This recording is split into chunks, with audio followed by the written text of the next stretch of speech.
Welcome back visionaries to my latest video. This will be a very different video from what I usually do. Today I'm going to do a ranking of all of George Orwell's book. A lot of people know him for 1984 and Animal Farm, but today I'm going to rank all his works, all 9 of his works. I'm not going to rank about the biographies about himself, about his own writings. I'm going to rank his stories that he wrote. Again, this is just my personal opinion, so it's not from worst to best exactly. It's actually from my least favorite to favorite. He has some of the most boring books that I've ever read to some of the most interesting books that I've ever read. So let's get straight into it. At number 9 would be A Clergyman's Daughter. Now I understand there are a lot of people out there who love this book, but then again, this is just my personal opinion. I found this book extremely boring. There were so many times where I actually wanted to give up reading this book, but I persevered on anyways. So this story is about Dorothy Hale, who lost her memory at once, and now she's working as the clergyman's daughter. She's helping out with the chores, with the cooking and all that. And there's this man who's in love with her, and I can see how this goes interesting for some of you. I can see how some of you will like it, but it's just not my kind of story. At some point, she regains back her memories about her past that she has forgotten. Again, this is not the story for me, but then again, it's a great story, just that it's not for me. Different people have different taste in stories, and it's just not my thing. It's that simple. Then next, we have A Homage to Catalonia. Now, I can see some people putting this in their top 5 for George Orwell stories. But for me, it's again, I absolutely love this book. Unlike A Clergyman's Daughter, this one I really loved. It's about his own autobiography. It's about his own biography when he was in Spain. And it's really interesting. The ideas are really interesting. The politics is really interesting. Politics is something that George Orwell tends to write about, especially politics during that time. Communism, fascism, and all those stuff. He writes a lot about those kind of things. And here it's really interesting, just that I felt that it was personally too complex for me, that I have to keep reading so many. I had to read a couple more times on the ideas that he's trying to say. Maybe because I'm not very familiar with the politics in Spain at that time, but I just, it was a bit complex for me, but over time I appreciated it more and I loved it even more over time. So it's a great book and I really loved it, just that I loved every other one of his books even more in this list. Hence, this is at number 8. But don't get me wrong, incredible book.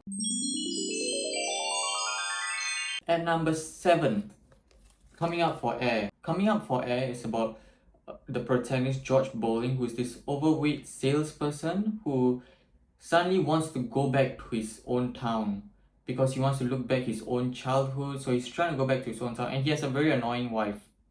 Yeah, very annoying wife. So he goes back and he sees that everything's different now. It's like looking at a town of ghosts, like how he says it, So he goes back and then he realizes, you know what, this is not worth it. It's not worth going back to the past when everything changes, and he adds in some politics here and there, but it's very trifle, it's very little compared to his previous works. So this is his lesser known masterpiece and it's really incredible read, and when he comes back he gets into more trouble. It's a simpler story compared to all his other stories, but then again, really incredible story, loved it. Then we have Down and Out in Paris. In this book, the protagonist is a chef who is also in poverty, living in poverty, not only in London but also in Paris as well. But most of the book is in Paris, if I'm not wrong. And he's in poverty and he makes these decisions in life and he's having a hard time, and we see his struggles. And the way George Orwell uses his writing to create the class distinction between the more rich and the more poor, the class distinction between them is really incredible. It reminded me a lot of Parasite, if you know that movie, where Bong Joon-ho writes class distinctions between the poor and the rich, and here it's very similar with the working class and of course the more rich people, and the way he writes it is just incredible. Like how he's, at first when he started the job, he's all the way at the bottom, hidden somewhere in this layer, and the people who are eating and the people who come to the restaurant, these rich people, are in the top, and all that, and also how he depicts the oligarchy in those working there as well in the restaurant, with the chef and the manager and the cleaners and the dishwashers all in different rankings. That was really incredible writing. I think maybe Bong Joon-ho was inspired by George Orwell to a certain extent, and that's something I really like this book for the way he uses language to express the class distinctions, and also showing how hard of a life it is to be living in poverty, especially at that time in Paris. So really incredible read. It's very eye-opening for me and I loved it. Next we have The Road to Wigan Pier. He has some very interesting ideas in these books. He's talking about miners, the newspaper, canvassers, and everybody, and a lot of other jobs by middle class people, and he talks about how lodges look at their guests, which is very interesting, and how people entice others, and when they come in to live in this place, when they come in to live in this lodge, they feel scammed actually, because they'll entice these people. Look, we have nice beds, we have nice food and all that, but when they come in and see the condition, it's not really that good. So they entice these people in this way. It's kind of a scam, and it's a really interesting way. I can see this happening today as well, so it's very relevant even today, even though this book came out many years ago actually. So once again, another interesting read. Something about George Orwell to appreciate is that he has these really interesting ideas and he explains them with great language very well. And he has a lot of politics as well, so those who love politics expect a lot of it from his book. Next we have Keep the Expedition Flying. Now, if I'm not wrong, this book actually had a movie adaptation. I've never really seen it. If you have, let me know how it was. Was it good? Was it great? Was it bad? Should I watch it even? So this is a book where the protagonist has a very supportive family who are trying to support him to have some good education so that he can get a good job. Notice how I did this for good job. We will talk about that later. And he's just rejecting it because he feels that this is like being slaves to and all that, and he doesn't want to be like that, slave of the working class. So he decides to become a writer of poems and wants to make a living that way.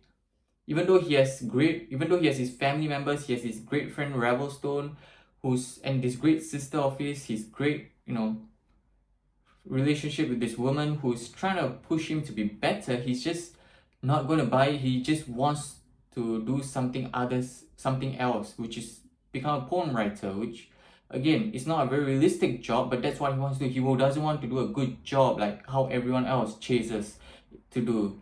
So in the end, we see how this affects his life, his living conditions, to what extent he went, and all the things that he did. And once he gets money, a lot of money, because of his success in writing poems, you see the consequence of it, like what kind of consequence came out of it, and he regrets it and he changes, and it's once again had a great character arc, and I really liked it for that.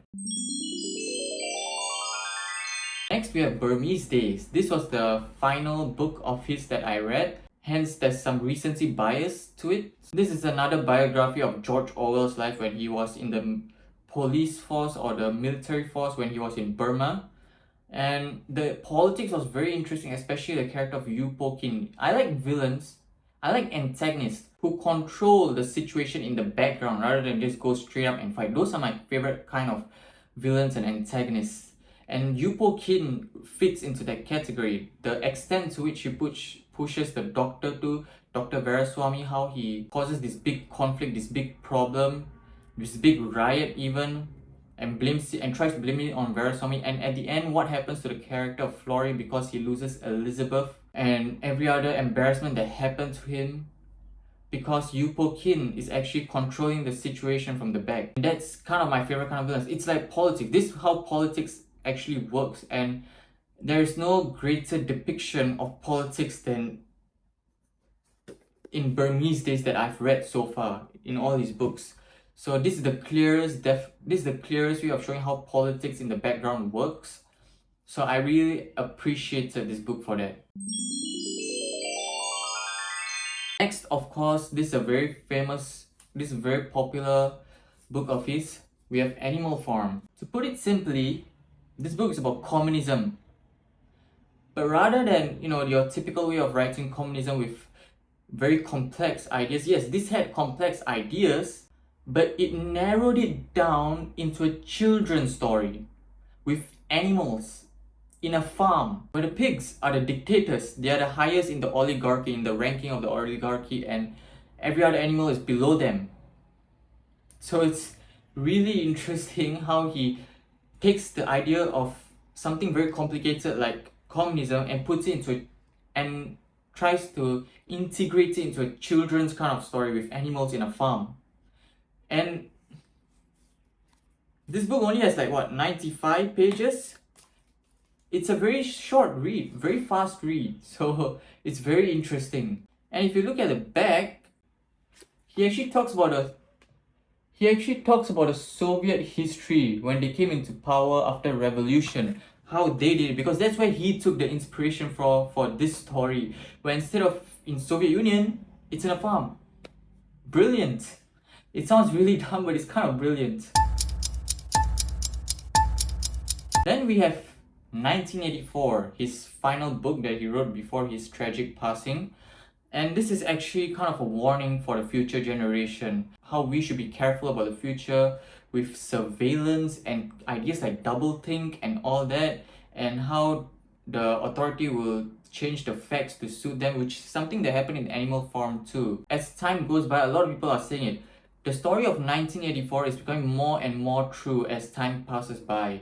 So George Orwell, you can say that he's kind of very important even for the future because of this book that he wrote, and it's very relevant for the future. I wish that more people had read this book and we will know what kind of warning he was trying to give us for us moving forward. And other than that, yeah, that's all I have. George Orwell likes to write a lot about politics, especially fascism that I've seen so far, and also communism as well. He likes to write about poverty and other themes as well. So really interesting author. Let me know what you thought about this video in the comments below. If you like this video, click the like button. If you want to see more, subscribe my channel. And see you guys next time. You guys are always the best.